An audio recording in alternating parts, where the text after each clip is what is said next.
We're going to call this meeting of the Sacramento Regional Solid Waste Authority to order on November 9th, 2017 at 3:01 p.m. If the clerk could please call the roll. Good afternoon, directors. Ashby, Carr, Here. Frost, here. Kennedy, Peters, Cerna, Here. Guerra, Here. and you have a quorum. Great, thank you. If everyone could please join me for the Pledge of Allegiance. I pledge allegiance to the flag of the United States of America and to the republic for which it stands, one nation, under God, indivisible, with liberty and justice for all.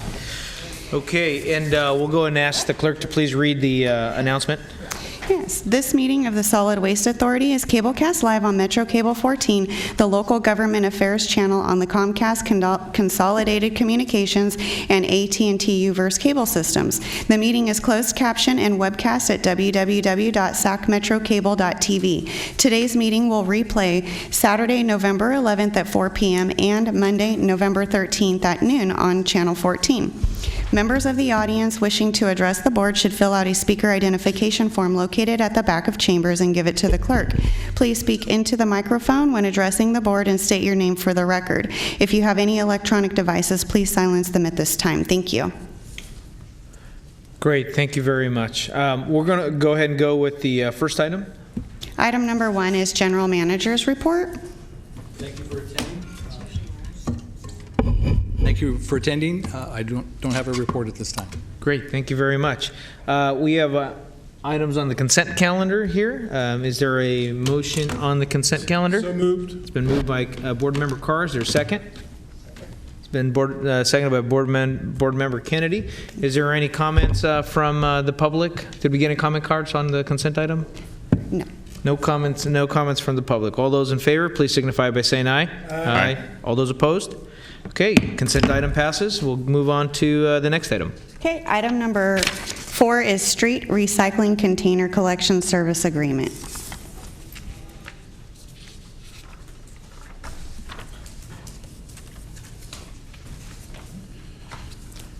That's cue. That's a cue to staff for a staff report. Yeah, That is. if there's any. Good afternoon. No, use the tube. The tube there. Yeah. Eric, are they on? Oh, here we go. Here we go. Now we got you on. Okay, thank you. Get this down. Good afternoon. We are here to request that you accept the proposal received from Allied Waste Services of North America. This is for the street can recycling containers for the same service area that the board previously approved and has been on the ground for since last February. Great, thank you. Again, this is following up on our 2 prior meetings, and now we're moving forward with the actual action on the contract. Is there any questions from there? I have no comment cards for item number. Actually, I do have for number 4. I have 2 for number 4 here. I have a question of staff, Mr. Chair, if I could. Sure. Okay. You want to do after comment or? I did probably. Okay, good. We'll start off with Tony Sakata, and then after that with Jameson Parker. I have one question of staff. Yes. Have we reached out to Regional Transit on this program at all, or for future phases? We will. We have had conversations as part of the illegal dumping and the conversations we've had with the P-bids on that. I actually have a meeting scheduled next week, but this is separate from the recycling street cans. But the rollout of the other phases that are being considered are being done in consultation with them as well. In particular, the meetings I've had have been with the Stockton Boulevard Partnership, right. And that's where they were quite. Because our cans are very much scavenger proof as opposed to the cans that are there right now, and they're ready to replace those cans. Okay, thank you. You're welcome. Great. Okay, we'll go ahead with the speakers here. We have 3 now. Tony Sakata, then we'll go with Jameson Parker, and then Eric Crane. Hey, Chair Guerra, board members, Tony Sakata, General Manager of Public Services. We just want to thank SWA staff for recommending us for the recycling street cans in downtown and midtown. and look forward to the possible opportunity of providing that service. We think that the solid waste can service has gone quite well, and staff has done a great job working with us on that. So just really appreciate it. Thank you very much. Great. Thank you very much. Mr. Mr. Scott, I just wanted to say I've gotten feedback from the merchants and business people in the downtown area where we are, and it's been nothing but glowing reports. So thank you for your work. Awesome. Thank you. Awesome. Thanks. Yeah. We want to get those kind of glowing remarks in Stockton Boulevard too. So, okay, Mr. Parker. That's me, Jameson Parker with the Midtown Association. I'll second those comments, Supervisor. I think that Republic is a great candidate for taking on this extension of the service that's already being provided. One thing that I do want to try to make sure that we clear up, in the first rollout when we had these trash receptacles put into the district, we were operating under the assumption that organizations like PBIDS would be able to work with solid waste and do some creative projects with those cans, do some public art, wrap them, do something, a little bit of creativity with those cans. We've been working with staff to try to understand that process. Up to this point, we haven't been able to understand what that process is to work with the Solid Waste Authority to wrap those cans. So with us doubling the inventory in the public right-of-way, we really want to try to put some art on those cans. So any direction that can be given to work with us on that, I think would be great. Okay, good. Thank you very much, Mr. Parker. We'll go with Mr. Crane. Good afternoon, Chair Guerra and SWA board members. I'm Eric Crane, policy advocate for the Downtown Sacramento Partnership, and we'd like to thank Republic Services for all the great partnership that they've provided with us, and wholly endorse awarding them this contract for the street recycling collection. Last year we worked very closely to make sure that those cans were put in certain spots, and we hope to do the same with the additional containers that will be added. We'd like to echo Midtown's comments that it's very important, we believe, that these containers can be used to beautify and enhance the downtown and Midtown area. We believe that wrapping them can be a key wayfinding and district branding tool as well. So we would greatly encourage, if staff are directed to reach out, we would love to work with them on that project. We've already started using some fun and creative ways to use those as a canvas for downtown. So we hope we can partner with SWA to make this process move forward, and we appreciate your time. Thank you. Great, thank you very much. It looks like we had some good comments from the public about how do we make the cans look attractive in artwork, and in fact we had a fantastic example of public art in District 8 on the wrapping of some of the utility boxes. Are there comments from the board members? Well, thank you, President Guerra, Chair Guerra. We did wrap the utility boxes. The big boxes that are on the intersections that control the signal lights, what the Sacramento Arts Commission got local artists for us. We put together several community groups to select both the artists and the artwork, and we have about 27 of those utility boxes wrapped with on Florin as well as MAC and Meadowview. So it really adds something to the community. I really, really like the way the project turned out.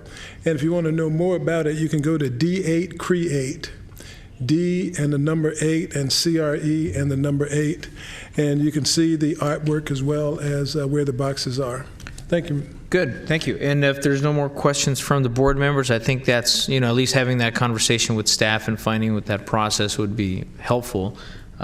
And I'll take that as direction for staff. Is there a motion from the board? Move staff recommendation. It's been moved the staff recommendation by Board Member Kennedy and then seconded by Board Member Carr. All those in favor, please signify by saying aye. Aye. All those opposed? Okay, measure passes. We'll move on to the next item. Item number 5, expansion of program support towards reducing blight and illegal dumping. I would just like to clarify one of the comments that we made in the staff report. Under the background, towards the bottom of the paragraph, there's a statement that says this program was never implemented by the jurisdictions. Just want to clarify. We have, since the franchise fee was increased, there have been efforts on both entities, to both the city and the county, to use SWA funds for illegal dumping and blight issues. Yep. The original program, as I understand it, was set up where there would be work and an invoice, but the practical side of that is that the excess monies that we have are sent to the general funds, and the programs for both the city and the county are within the general fund. So the money is going into the pot to do that. It's just not earmarked as a SWA fund source, at least on the county side. I'm sure of that. I just want to clarify that because it's a little bit confusing the way it's worded here. Totally understand. So, and if you remember, too, from the illegal dumping standpoint, we've added city and county code enforcement officer and a SWA planning person and a SWA recycling coordinator that are working with the downtown businesses and the different organizations to work on illegal dumping and the signage and coordinate with the businesses on how best they can meet their recycling needs. And so that's all funded as part of the SWA, but the money is actually given to both general funds to fund those. Good. Thank you very much. There is one comment from the public, and then I'll do that one, then we'll take questions from the board. Joan Baruki.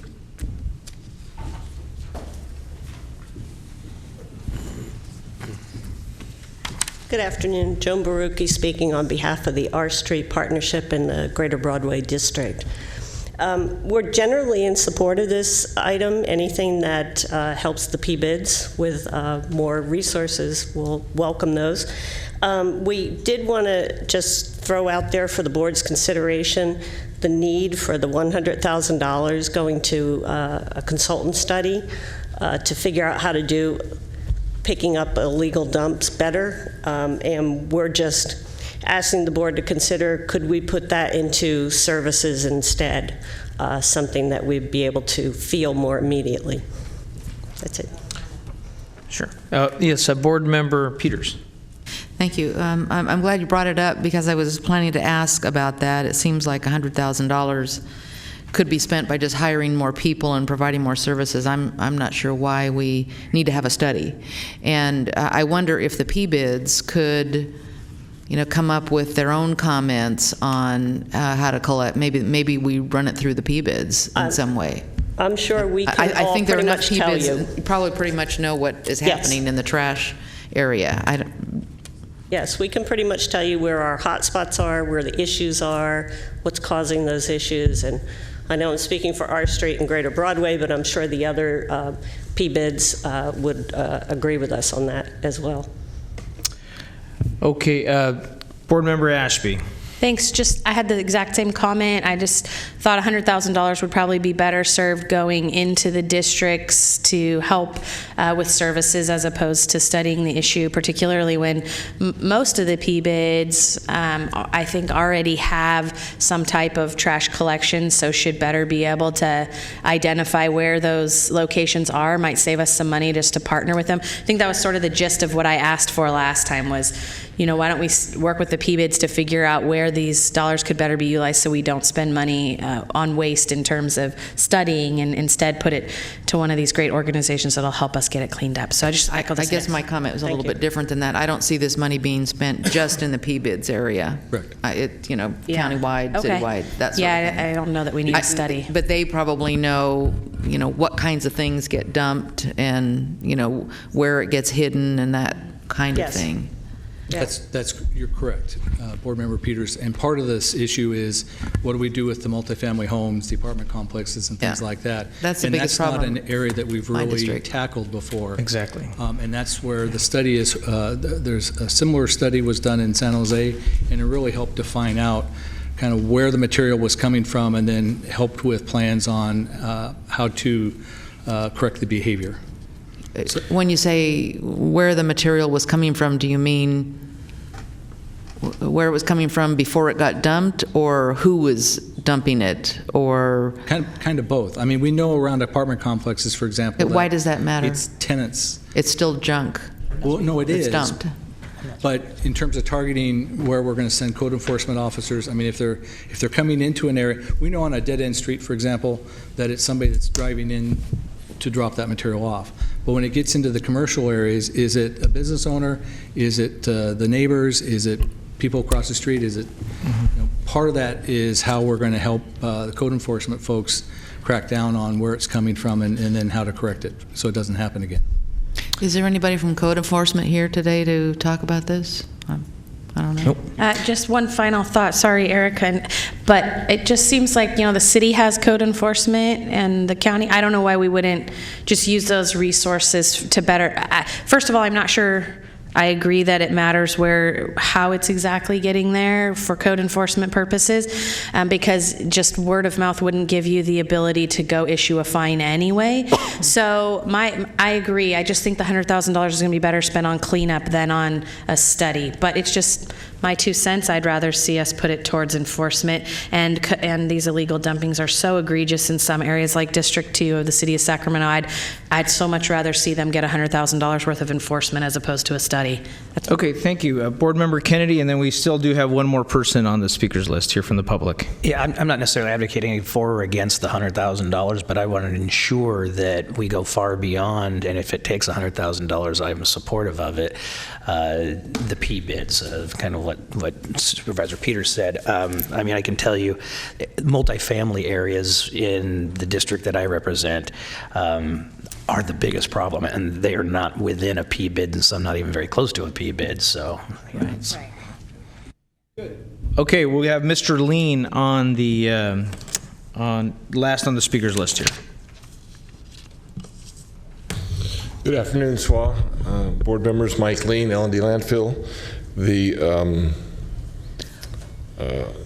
Both members, Ashby and Peters, spoke to what I was going to speak to, so I'll keep it short and sweet. When I look at, even if you take, when I look at $900,000 being spent and you take the 200, I'm on page 404 of the staff report, and you take the 200 on line item 5 and now the 100 on line item 6, you're at 300,000 out of 900,000. It seems to me that a bigger chunk of the pie needs to be allocated for picking up the trash. And in terms of the details, you guys have hit them. I really don't have anything else to add. It's just that whether it's the P bids, whether it's county staff in terms of managing garbage and pickups and cleanups, et cetera, or whether it's the city, where things are picked up, where the hot spots are, I think these things are all charted. I think that they can come out, and I think at least on a starting basis, what we need to do is be spending a much higher percentage than potentially 1/3 of the money to go for actual cleanup. That's, and from our standpoint in terms of what we see in the Power In area, from the lean standpoint, I can tell you we could certainly, I'm not going to argue that we don't need more code enforcement. That would be very helpful on both the city and the county level. But, and I can further, switching hats as a member of the board and the executive committee of the Power and Alliance, we're spending about $125,000, $130,000 a year picking it up just within the P-bid area. And not only is the Alliance area larger than the P-bid, about twice as big, and we can't spend dollars picking up outside the P-bid area, we're not even coming close to keeping up.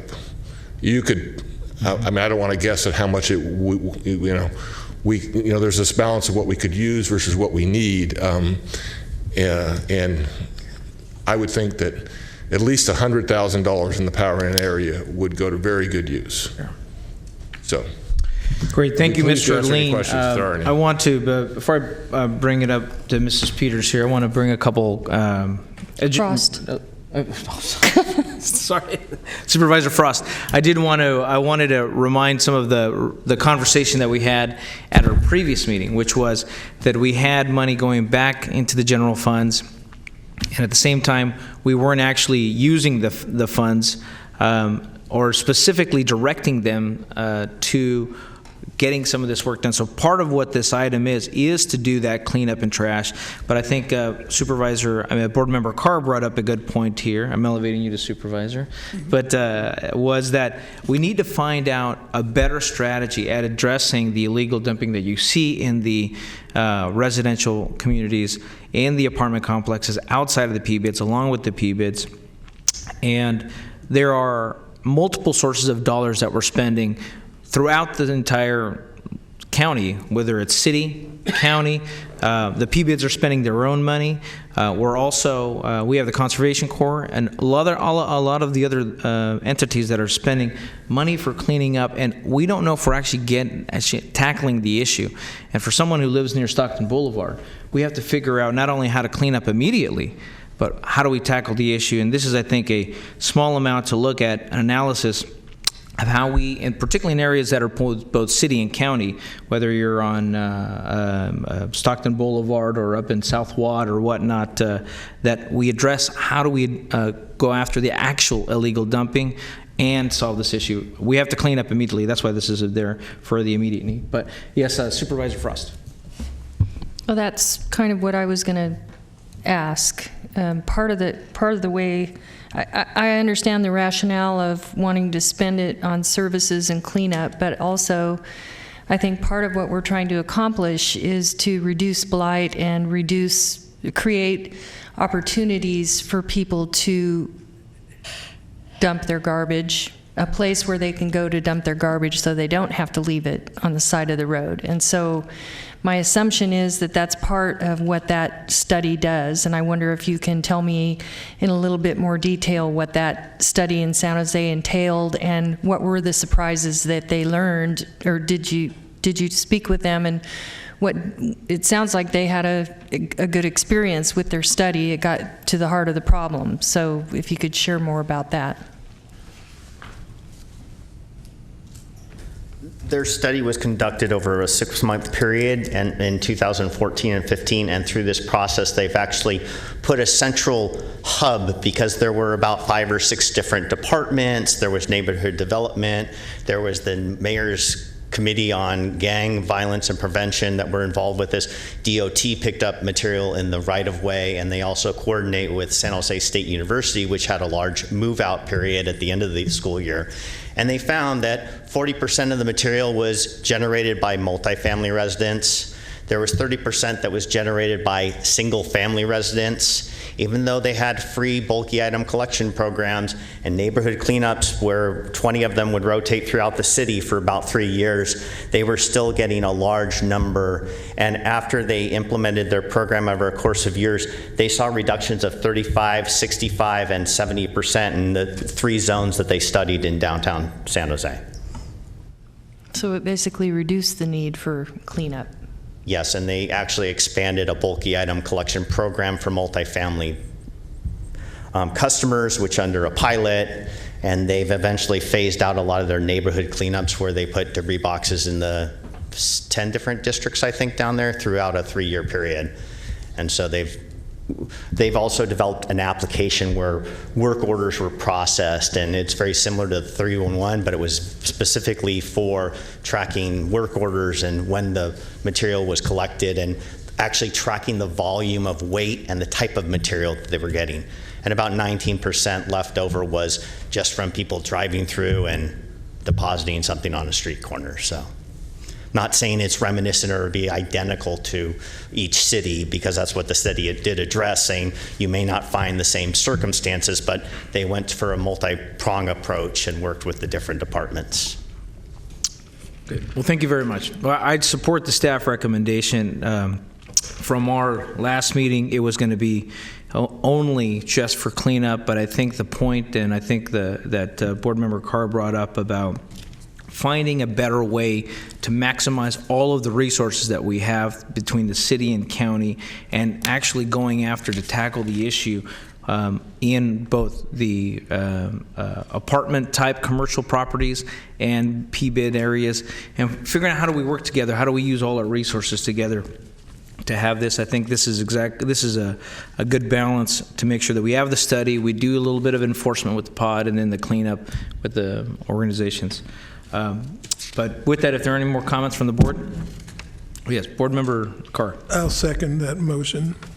With the cleanup, with the legal dumping, I sort of feel like a hamster on a wheel, that we're constantly picking up trash. I spend many of my Saturdays in neighborhoods picking up trash. We have 2 collections a year available for each resident, and they can call in and schedule a pickup, but it doesn't seem like we're getting anywhere.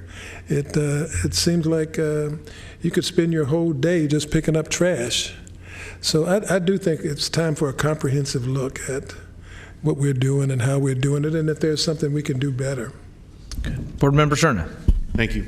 I too plan on supporting the motion, and couldn't agree more with Director Carr about the frustrations we all face when it comes to legal dumping in the city and the county and our respective districts.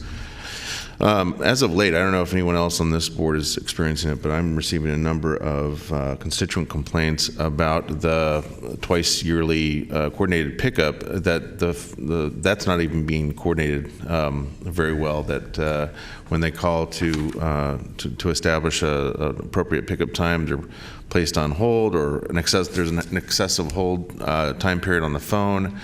They're not getting phone calls back if someone can't give them a definitive answer about dates and times when they call. And I know that's not necessarily the purview and expectation that our SWA executive director is going to be tasked with looking into, but I do think we kind of need to take a deep breath, figure out with city code, with county code, and with SWA, what is the best deployment of resources so that that doesn't happen any longer, that we reduce the amount of time in getting our respective 311 complaints addressed. That's the other thing that drives me absolutely nuts as someone that frequently uses our county 311 system, is the amount of time from when we actually report to when it's actually cleaned can be sometimes measured in weeks, not days. And I understand that the men and women of our respective code enforcement agencies have a lot to do, have a lot on their plate, but I know that this is something we can do a better job at. I think with the motion and the application of SWA resources, that's what we should expect. And quite frankly, Mr. Chair, I think that we ought to be getting some regular report backs in this setting, as well as in our respective city council meetings and board hearings about the effectiveness of kind of this comprehensive approach to tackle illegal dumping. Agreed. Board Member Peters. Thank you. Doug, can you tell me, if I'm looking at the item 1 on page 4, additional city and county code enforcement staffing. So we don't know, I think I understood you say, we don't know if each of those jurisdictions actually have a person doing the work that this money was for. Is that correct? No, both with the city and the county, there are designated commercial code enforcement officers that are working in the commercial areas, specifically on illegal dumping and whatever issues that are there with the businesses. So my assumption was correct? That they're not doing this cleanup work? You mean in terms of, Well, I mean, code enforcement does a lot of things. I mean, right. Houses that are falling apart and you know, barking dogs and all kinds of things. So, marijuana enforcement. So, you know, I guess I want to know what these officers that were hired with using this money, what is their job description?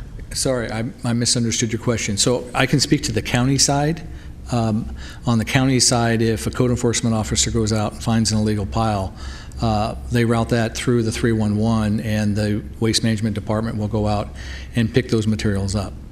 So but your first sentence there says, so if they're out and about, so that I think this money was set aside to specifically look for trash on the streets and the creeks and behind buildings and that sort of thing. Well, the SWA monies, the code enforcement officers that are paid for by SWA are supposed to be concentrating in the commercial areas. Whether it's the P-bid areas or whether it's other commercial corridors, that was their function, was to work on the SWA area. because that's where the franchise but fees are somehow, generated. maybe I'm not saying it right. I want to know if those code enforcement officers are focusing just on trash. It's not just on trash. It's whatever issues that they find in the commercial corridors. So if they have an abandoned car, they're going to focus on that. If they find trash, they're going to be able to report that in and get that taken care of. But their job as a code enforcement officer, they have a lot more leeway in terms of dealing with some of the other issues that come up besides trash. But as a priority, we've asked them to identify any illegal piles so we can get them picked up. But is that incidental to like the task of going to look for an abandoned vehicle? So that if that's their motive at the beginning of the workday, is they're going to go look for abandoned vehicles. If they happen to see illegal dumping along the way, then that's the only way it gets reported? No, I wish Barry were here because he could explain on the county side. My understanding is that they're in a commercial corridor. Whatever they find, whatever they work with, part of what we do is with EMD. So EMD does business inspections for compliance with the recycling. If there's issues identified, then we have a code enforcement officer that could come out and lend some support and help us deal with whatever the issue is. If they're in a commercial corridor, if they're on Watt Avenue and they see an illegal pile, then it's getting reported. If they see an abandoned car, then they have a way of reporting that too. It's all the things that encompass a code enforcement job. Their specific tasks, though, if they're funded by the SWA, their specific area of responsibility is not the residential areas, it is the commercial areas. I got the commercials. I thought that this was supposed to be more focused on trash in the parking lots, trash behind the buildings, trash. RT leaves lots of trash at their sites, their bus stops. So It's okay. So in the case of a 311 report that reports a pile in the back of a shopping center, that would get referred over to code enforcement because in some cases your department doesn't have the authority to go onto private property. So this person, are you saying, is sitting in their office waiting for a 311 referral? No. My understanding is they're out in the field all the time. And they respond as issues are called in or reported on 311. Okay, board member. Just so you know, I'm going to be in touch with Mr. Chamberlain and find out to my satisfaction what the person is doing. Because I don't think, there are other issues that go on in commercial establishments. Trash is the one, however, that I think spurred the desire to spend money on this. So we'll see. Board member Frost. Doug, I was wondering, does this in any way include extra resources for RVs, or is that a whole separate item that we're working on? It's a separate issue. And we're working on it? Slowly, yes. Thank you. Thank you.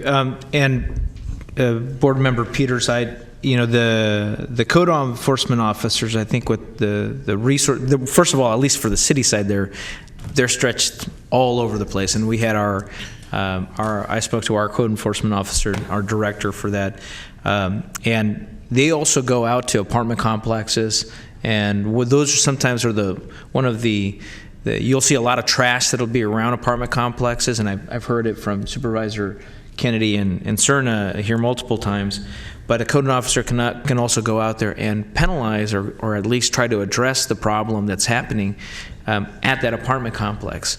So while they can't go into the single-family residential, they can start actually doing some immediate attention to the business that's not managing their trash. Board Member Cerna. Thank you, Mr. Chair. I was going to suggest that perhaps at our next meeting, or maybe the first one of the year, might be a good time to have our respective code enforcement agency heads here from both the city and the county.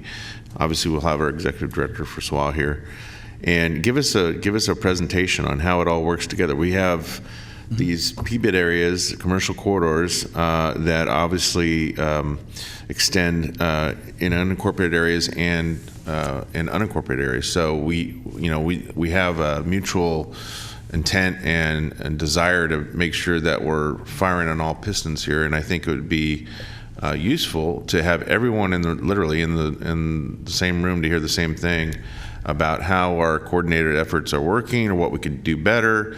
That way it's not a kind of a piecemeal conversation between one SWA board member and their agency's head. We're all hearing the same thing in the same place, and the public could chime in as well and hear from us what our concerns are, where we think the opportunities are to do a better job. But I think it's high time we have a comprehensive conversation about it. Good. Thank you, Board Member Cerna. Board Member Kennedy. Yeah, just to piggyback on that, I would also like to, at the same time, visit. We adopted a series of ordinance changes in the last year and a half to address a lot of these issues and how that implementation is going and what the results have been. Great, thank you very much. I think that exact conversation is what spurred the need to do this RFP to make sure that we're being the most effective. I got Board Member Peters and Board Member Ashby. Yep, I think I would like to hold off on the study until we hear back from our code enforcement officers. Oh, sorry. Board Member Ashby. Yeah, I actually agree with, I don't remember what we call ourselves here, board members, Supervisor Cerna. I think that's really smart. We should get all the right people in the room, but I don't know why we would spend $100,000 before we do that. It doesn't make sense to me. I'm not going to support the motion if it includes the $100,000 expenditure because it sounds like a waste of money. But if we take it out and you have that conversation first, maybe then it will make more sense. Yeah, Board Member Carr. Is there any time sensitivity on this? Why don't we take it out? I think it's reasonable. We got two members who want more information, that we schedule the full presentation next time. When is the next meeting? March. Oh, how about January? Yeah. See, this, and I think this is where I'm going to ask that we actually move with the RFP. In fact, I mean, the purpose of having the study is to actually get people in the same room. In fact, I had actually scheduled a meeting with our code enforcement officer and our county code enforcement officer, and through random conflict, the county officer couldn't make it at the time. But my point is, the longer we wait on actually getting the information and getting stuff going, I mean, we're going to have that meeting in March, and then we're going to do an RFP, and next thing you know, it's going to be June, and at the same time, we're not trying to actually get data and information. So I think it's worth time to move forward. I think I can't pipe in because I still have the floor, sorry. But I think the problem with that is, Eric, is it's not clear that we would still need to do the RFP after we brought everybody into the room. Maybe the right direction is to have that meeting in January instead. It seems like a waste of money when we haven't had the conversation. I think Supervisor Cerna is so right. There's all these efforts, and Supervisor Kennedy for that matter. He's talked about new ordinance that are in place, and the city's done a lot of this too, especially because of the marijuana discussion. We've put a lot of resources into code enforcement that are being implemented differently than they were in the past. I just think it's worth having a conversation before we spend $100,000 that could go into services. Sure. Point well taken. I'm still going to be urging that we move forward with the motion, because it's not just our city and code enforcement, it's the SWA and the SWA resources. It's also an analysis of what every single PBID is doing. They're spending a lot of money out there already. And other groups that are actually doing some of this cleanup, whether it's the Parkway Foundation that's spending money on there. So it's the bigger issue of how do we tackle illegal dumping. That's what the study is intended to do. And I would like to actually get the actual data and the conversation going now rather than wait 6 months, half a year to that. Yeah. I agree with everyone. So what are we voting on? There's a motion, and I'll move the item, and then Mr. Carr, would you second? You'll second it. And at this point, I guess if there's no other comments, we'll ask for a vote. So are we including the 100,000? Yes, it'll be the staff recommendation. We have Supervisor Kennedy? No, I'm just going to suggest a roll call vote. Okay, good. Then it's the staff recommendation. Yeah, it'll be a roll call vote. Yes. Okay. Director Ashby? No. Carr? Yes. Frost? No. Kennedy? Aye. Peters? No. Cerna? Aye. Guerra? Aye. And motion passes. Thank you very much. Okay, we're going to go to the next item. Item number 6 is adoption of fiscal year 2017-18 mid-year budget adjustment. Members of the board, when we last met, or actually 2 months ago, we were challenged with coming up with some additional ways of dealing with some of the illegal dumping. We were challenged with coming up with budget revisions. We have for you a budget revision of $900,000 that includes some additional code enforcement staffing, a media outreach portion, the dumping analysis, physical installation of physical deterrence, which is really cameras. So that will greatly assist the code enforcement folks in identifying who some of the worst offenders are. A contract for some on-call dump site services, and an expansion of the litter street cam program. Okay, there are no comment cards from the public on this item. If not, then I'll ask for a motion to move the item. So moved. Been moved by Board Member Cerna, seconded by Board Member Kennedy. Any other comments from the board? If Yes, not, I'm going to be voting no on it because it relates to the last correct. issue. Okay. Oh, I have a question then. Oh, this is just appropriating funds for the study. It's not spending it. So that's my understanding, correct? And well, we just voted on the study. I'm going to vote. I'm going to support it. Okay, good. Any other questions?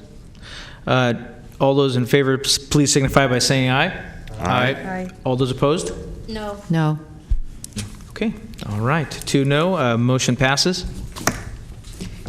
Last item are comments from the public. Okay, comments from the public. We do have one comment from the public. We have Evan Edgar. All right. Chair and board members, my name is Evan Edgar. I'm an engineer. I represent the compost industry. I was here a couple of months ago talking about how the emperor has no compost. The reason I say that is that the claws back in town were exporting leaves out of county to compost, and meanwhile, Farm to Fork just got done, and we're importing compost from out of county to grow food. And I showed up today because the March 8th date is coming up. You won't meet again until March, and I was concerning there's so much to do. The CARB with Supervisor Cerna will be adopting the AB 30 scoping plan. They'll have an impetus to divert 75% of all organics from the landfill by 2025, plus with the Healthy Soils Initiative to use that compost to sequester carbon in the soil. The reason I'm here today, I don't think Sac County is doing the job on composting at all. According to the numbers I passed out today, I did the waste analysis. We need 272,000 new tons of organics needs to be diverted by 2020. About 144,000 tons of greenhouse gases would be reduced. 420,000 tons of new organic tons by 2025, and 450,000 tons by 2030, with about 240,000 tons of greenhouse gas being reduced. This is a huge issue. I was part of Green Cycle 10 years ago. It bombed out. It was only for 100,000 tons per year. We need 4.5 Green Cycles. The reason it bombed out is that the people I represent, we had a valid bid for $60 a ton. To have air quality regulations, to do it right, to add food waste, you need about $60 a ton to make compost in Sacramento County. Statewide, I represent over 50 compost facilities. Because the Kiefer Road's at $30 a ton, the choice is to have cheap disposal capacity, have methane leak from the landfill with a 25% leakage rate. We should instead make compost. So I'm here today just to let you know that Cal Recycle will be adopting regulations for SB 1383 with the Air Board in order to have methane reduction. This is a climate reduction bill in order to capture the methane from the landfills, don't put organics into there, and make compost in Sacramento County. Green Cycle is shelved. It's not coming back. Meanwhile, I got plans to haul out green waste to Yolo County, San Joaquin County, back hauling compost. This is a huge lift.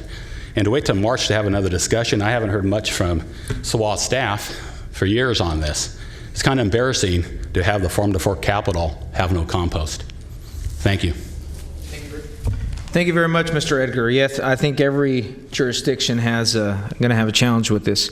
Mr. Cerna. Thank you. I think the speaker brings up a good point, and while March is a ways off, I think it should be incumbent upon our executive staff to appropriately agendize this for consideration by this board. So I'd like to see that on the next regularly scheduled agenda. Thank you. Yeah. Good. Any other comments from the board? Okay. If there are no comments from the board, we're going to be adjourned at 3:45. Thanks, sir. Are you going to